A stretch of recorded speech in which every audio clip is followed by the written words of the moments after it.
সহবাসের সময়কে দীর্ঘায়িত কিভাবে করা যায়, অর্থাৎ 2 মিনিট থেকে কিভাবে 10-15 মিনিট করা যায় সেই বিষয়ে আজকে কথা বলবো। সহবাসের সময়কে দীর্ঘায়িত করার জন্য স্বামী স্ত্রী দুজনকেই ধৈর্যশীল এবং সহনশীল হতে হয়। মাথা ঠান্ডা রেখে যৌন কার্য পরিচালনা করতে হয়। মনে রাখবেন যে আপনি যুদ্ধক্ষেত্রে যুদ্ধ করতে যাচ্ছেন না, জয়লাভ করতে যাচ্ছেন না। আপনি যাচ্ছেন আপনার পার্টনার অথবা স্ত্রীকে সুখ দিতে এবং নিজে সুখ নিতে। যখন সহবাস শুরু করতে যাবেন তার পূর্বে দুজনকে পর্যাপ্ত পরিমাণ ফোরপ্লে করবেন। সাধারণত পুরুষেরা খুব অল্প সময়ের ভিতরে উত্তেজিত হয়ে যায়, আর মহিলাদের উত্তেজিত হতে একটু সময় লাগে, অর্থাৎ 10 থেকে 15 মিনিট, কখনো দেখা যায় যে 30 থেকে 35 মিনিটও সময় লেগে যায়। এই জন্য দুজনকে পর্যাপ্ত পরিমাণে ফোরপ্লে করবেন। যখন দেখবেন যে চরম উত্তেজিত হয়ে গেছেন, ঠিক সেই মুহূর্তেই যৌন কার্য শুরু করবেন। আচ্ছা, যৌন কার্য শুরু করার পর যখন আপনার প্রাইভেট অঙ্গ স্ত্রীর যোনির মধ্যে প্রবেশ করবেন এবং 5 থেকে 6 বার সঞ্চালন করার পর যখন বুঝতে পারবেন যে আপনার বীর্যপাত হয়ে যাচ্ছে, ঠিক সেই মুহূর্তে আপনি আপনার প্রাইভেট অঙ্গ সরিয়ে আনবেন যোনিপথ থেকে।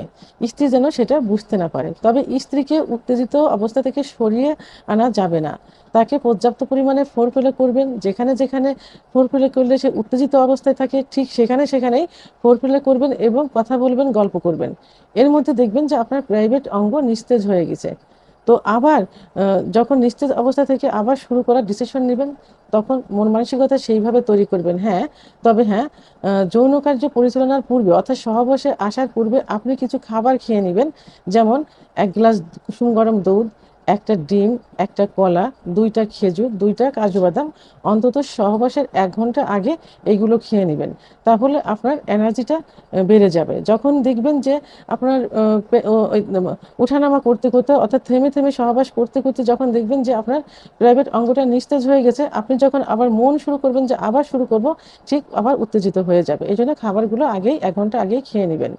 তো যখন প্রাইভেট আবার যৌন কার্য পরিচালনা করবেন, তখন আবার সেভাবে নিজেকে প্রস্তুত করে যৌন কার্য শুরু করবেন। আবার 5 থেকে 6 বার সঞ্চালন করার পর যখন আবার বীর্যপাত হওয়ার সম্ভাবনা হবে, ঠিক তখন আবার এইভাবে বের করে ফেলবেন।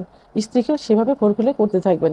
এভাবে পর্যায়ক্রমে কয়েকবার করলে দেখা যাবে যে 10 থেকে 15 মিনিট আপনি হাতে সময় পেয়ে যাবেন। আচ্ছা, এটার জন্য আরেকটা পদ্ধতি অবলম্বন করা যায়, অর্থাৎ প্রাইভেট অঙ্গ অত্যন্ত সেন্সিটিভ।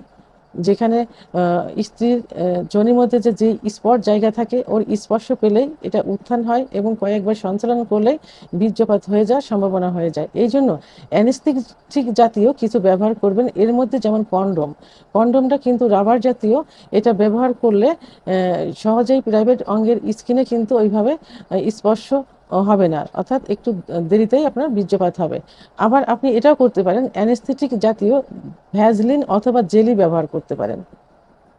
যেমন আমরা শীতের সময় যে ভ্যাসলিনটা ব্যবহার করি, এটা কিন্তু অনেকটাই অ্যানেস্থেটিক জাতীয়, অর্থাৎ অবশ ধরনের। এই ভ্যাসলিনটা আপনি ব্যবহার করতে পারেন। এটা প্রাইভেট অঙ্গের আঘাত আঘাত থেকে অর্থাৎ অগ্রভাগ থেকে মাঝপথ পর্যন্ত ব্যবহার করবেন এবং যৌন মিলনে যাবার পূর্বে একটু ধুয়ে নিতে পারেন। যদি একটু চুলকায় তাহলে অবশ্যই অ্যালার্জি জাতীয় একটা ওষুধ খেয়ে নিতে পারেন। তো তাহলে দেখা গেল কি যে আপনি অ্যানেস্থেটিক জাতীয় জেলি অথবা ভ্যাসলিন, কন্ডোম ব্যবহার করেও দীর্ঘ সময় যৌন কার্য পরিচালনা করতে পারেন।